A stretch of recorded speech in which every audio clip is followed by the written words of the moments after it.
Okay friends, in this video we are going to prove the closure property for rational numbers for the different operations of addition, subtraction, multiplication and division. So let us first begin with addition. Now what we do is we take any two rational numbers. In this case I have taken a positive rational number and a negative number, and what I'm saying is let's try to add these two rational numbers. So let us add 3 by 8 plus negative of 5 by 7. Now if you recollect, this is very similar to adding fractions. The only thing in fractions is the fractions were positive, but here we also have a negative number which is in the form of p by q. So we have to be careful of the negative sign. But other than that, we can use the same method. That is, we took the LCM of the denominators. Okay, so in this case, the LCM of denominators is 56. 7 times 8 is 56. And then we just multiply 3 times 7, that is this one, and 8 times minus 5, so this is what we get. So 21 plus minus of 40, and when you solve this part here, what you get is minus 19 by 56.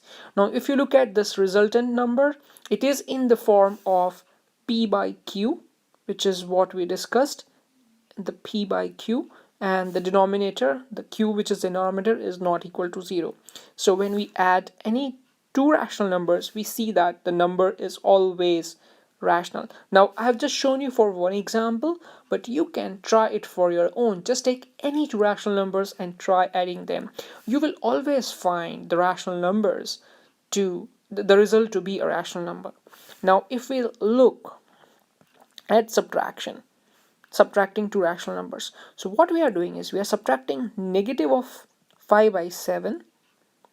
So we are subtracting 2 by 3 from negative of 5 by 7. So that is minus 5 by 7 minus of 2 by 3.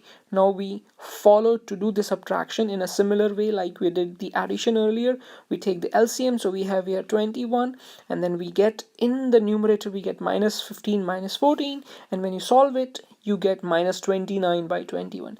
Now if you look at this number, the result of this subtraction we got, it is in the form of p by q, that is numerator over denominator, and the denominator is not equal to 0. Hence the result is a rational number.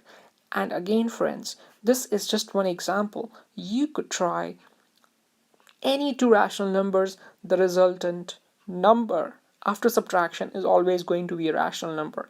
Hence the proof for the closure property for rational numbers. Now let's look at multiplication. So what do we do in multiplication? Very simple. We just multiply any two rational numbers. In this case, we have taken minus 2 by 3 to be multiplied with 4 by 5. Now this is similar to what we did like multiplying fractions. Only thing we have to take care of is this negative sign over here. So what we do is we multiply the numerators and the denominators.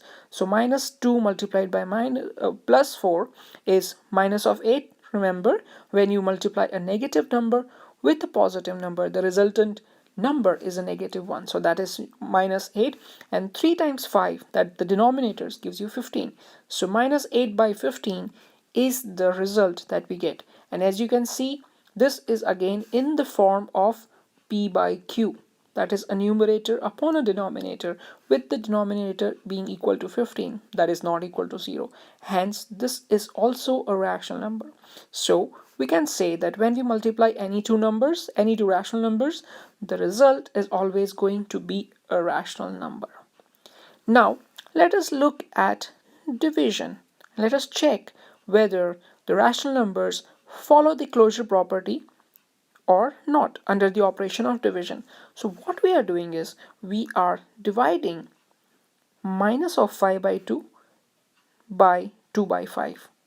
Okay, that's what we are doing. Now one thing to understand is